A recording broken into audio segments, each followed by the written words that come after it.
नमस्कार। ज्योतिष शास्त्र में श्रद्धा और विश्वास रखने वाले सभी जातकों का पारलौकिक जगत चैनल में बहुत बहुत स्वागत है। 30 अप्रैल 2022 पूरे 117 साल के बाद एक अत्यंत दुर्लभ महासंयोग बन रहा है आपकी कुंडली में। 30 अप्रैल 2022 को वर्ष का पहला सूर्य ग्रहण लगने जा रहा है और इस सूर्य ग्रहण में सूर्य के साथ चंद्रमा और राहु भी होंगे, जो अत्यंत दुर्लभ संयोग है। ये सूर्य ग्रहण का प्रभाव 6-8 राशियों की किस्मत चमकाने वाला है, 8 राशियों को करोड़पति बनाने वाला है और इन 8 राशियों के जातकों के जीवन की दशा और दिशा बदलने वाली है। इनमें से 7 भाग्यशाली राशियों पर चर्चा कर चुका हूँ। 8वीं और अंतिम भाग्यशाली राशि है सिंह राशि, जिसे कि सूर्य ग्रहण के बाद धन कुबेर बनाने जा रहे हैं। सूर्य, शुक्र, मंगल, गुरु, राहु और केतु। 30 अप्रैल को सूर्य उच्च के होंगे और अगर आपने सूर्य का उपाय कर लिया और भगवान भुवन भास्कर आपसे प्रसन्न हो गए तो आपके रोग, शोक, कष्ट और राहु जन्य पीड़ा तो दूर करेंगे ही, आपको मालामाल भी कर देंगे। क्योंकि 30 अप्रैल के बाद ग्रहों का जो संयोजन है इतना बेहतर बन रहा है कि वो आपको धन के भंडार की ओर ले जा रहा है। धन के भंडार पर आपको बैठा देगा, धन कुबेर आपको बनाने वाला है। ऐसा है ग्रहों का अद्भुत संयोजन। तो चलिए जान लेते हैं सिंह राशि के बारे में। लेकिन उसके पहले मैं आपको ये बताऊंगा कि सूर्य ग्रहण का समय क्या होगा, ग्रहण का सूतक काल क्या होगा, ग्रहण के दौरान क्या करें और क्या ना करें। साथ ही साथ ये चर्चा भी करूंगा कि गर्भवती माताओं को ग्रहण के दौरान क्या क्या सावधानी बरतनी चाहिए। चलिए वीडियो शुरू करते हैं। सूर्य ग्रहण का हमारे जीवन में बहुत बड़ा महत्व है। सूर्य ग्रहों के राजा हैं और सूर्य के कारण ही इस धरती पर जीवन है। ज्योतिषी दृष्टिकोण से सूर्य आत्मा, जीवन, मान सम्मान, पद प्रतिष्ठा और पिता के कारक हैं। सूर्य जब कुंडली में उच्च के होते हैं, बलवान स्थिति में होते हैं, तो हमारे जीवन को भी राजा के समान बना देते हैं। इसके अलावा वैज्ञानिक दृष्टिकोण से भी सूर्य ग्रहण का बहुत बड़ा महत्व है। वैज्ञानिक दृष्टिकोण से सूर्य ग्रहण वह समय होता है जब पूरे ब्रह्मांड में कई अद्भुत घटनाएं घटित हो रही होती हैं। वर्ष 2022 में कुल 4 ग्रहण पड़ेंगे, 2 सूर्य ग्रहण और 2 चंद्र ग्रहण। 30 अप्रैल को पहला सूर्य ग्रहण होगा और ये आंशिक सूर्य ग्रहण होगा। 15-16 मई को चंद्र ग्रहण लगेगा और ये पूर्ण चंद्र ग्रहण होगा। अगला सूर्य ग्रहण 25 अक्टूबर 2022 को लगेगा और यह भी आंशिक सूर्य ग्रहण होगा और 8 नवंबर को पूर्ण चंद्र ग्रहण लगेगा। और इस तरह से वर्ष 2022 में 4 बार ग्रहण लगेंगे, 2 सूर्य ग्रहण और 2 चंद्र ग्रहण। पहला सूर्य ग्रहण 30 अप्रैल को मध्य रात्रि 12:15 से सुबह 4:08 तक लगेगा। ये आंशिक सूर्य ग्रहण होगा, इसलिए इसमें सूतक काल मान्य नहीं होगा। सूतक काल सूर्य ग्रहण से 12 घंटे पहले लग जाता है और इसमें कोई शुभ कार्य नहीं किए जाते हैं। लेकिन चूंकि आंशिक सूर्य ग्रहण है इसलिए सूतक काल मान्य नहीं होता। ज्योतिषीय दृष्टिकोण से ग्रहण के दौरान सभी शुभ कार्यों को वर्जित किया गया है, जैसे गृह प्रवेश, शादी ब्याह, नए भवन का निर्माण या कोई और शुभ कार्य, क्योंकि इस दौरान राहु और केतु का प्रकोप रहता है और बनते काम भी बिगड़ जाते हैं। ग्रहण के दौरान कई सावधानियां बरतनी चाहिए। ग्रहण के दौरान ना तो भोजन करना चाहिए और ना ही जल ग्रहण करना चाहिए और ग्रहण के दौरान भोजन भी नहीं बनाना चाहिए। ये जो सूर्य ग्रहण है ये मेष राशि में लगेगा और मेष राशि में सूर्य उच्च के हो रहे हैं। ज्योतिषी मान्यता ये है कि ग्रहण लगने पर सूर्य पीड़ित हो जाते हैं और शुभ फलों में कमी आ जाती है, इसलिए हमें सूर्य ग्रहण के दौरान विशेष सावधानी बरतनी चाहिए और उपाय भी करना चाहिए। सूर्य ग्रहण जब लगे तो सूर्य ग्रहण के दौरान सोना नहीं चाहिए और गायत्री मंत्र और आदित्य हृदय स्तोत्र का पाठ करते रहना चाहिए, तो इससे आपको बहुत बड़ा लाभ होगा। सूर्य ग्रहण के पहले और बाद में स्नान जरूर करें। भोजन जो भी बनाएं सूर्य ग्रहण के पहले बना लें और उसमें एक तुलसी का पत्ता जरूर डाल दें।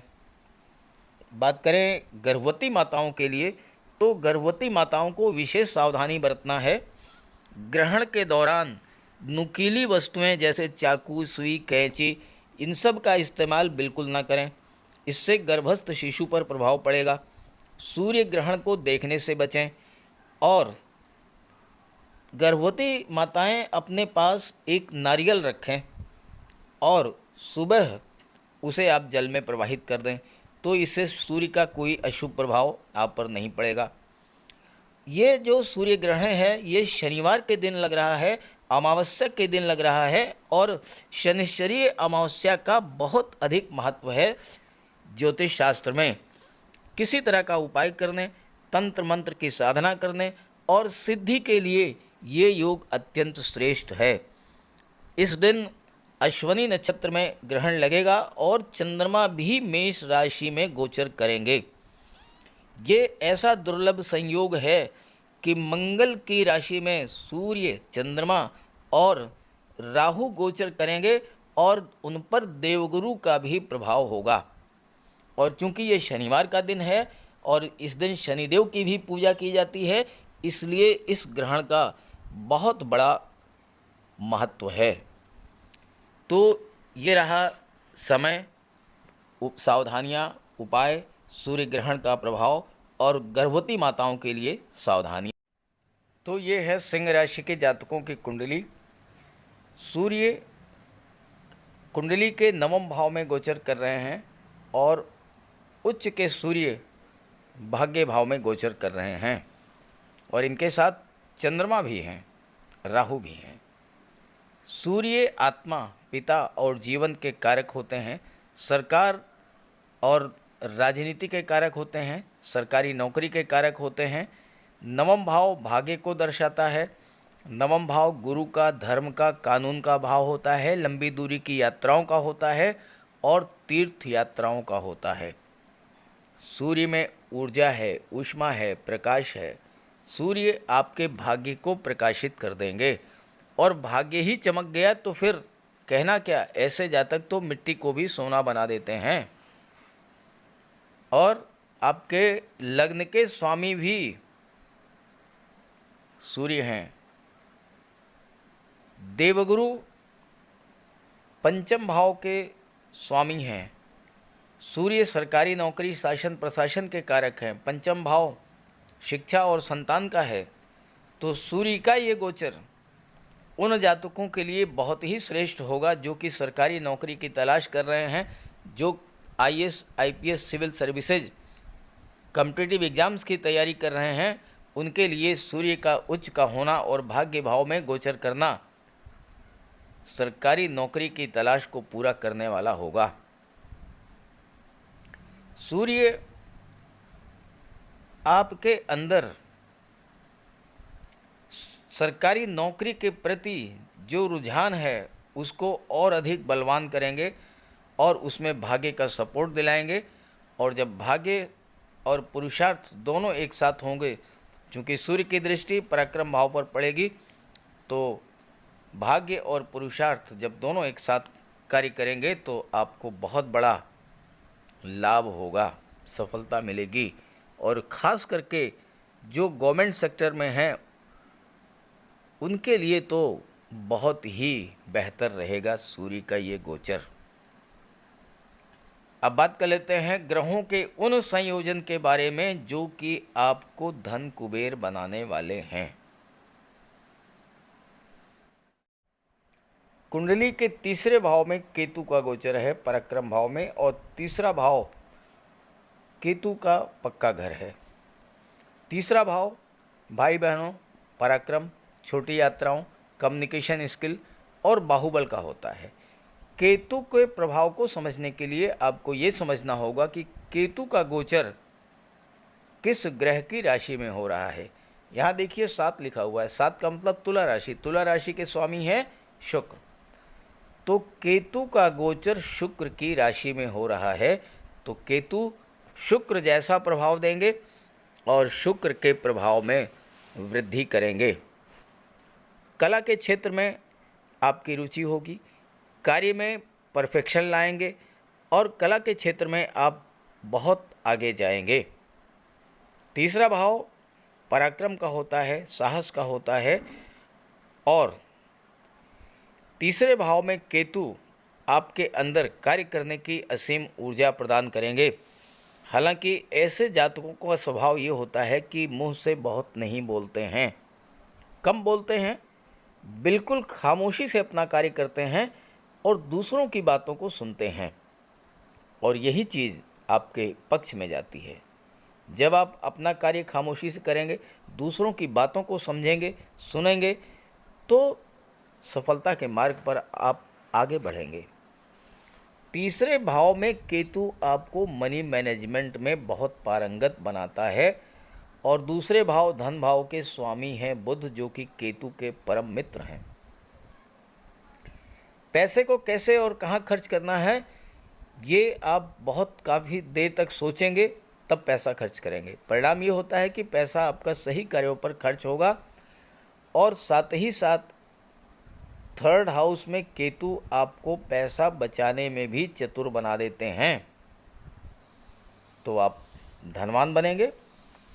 और धन भाव के स्वामी बुध हैं, तो आप अपने बुद्धि विवेक से धन अर्जित भी करेंगे, क्योंकि धन भाव के भी स्वामी और लाभ भाव के भी स्वामी बुध ही हैं।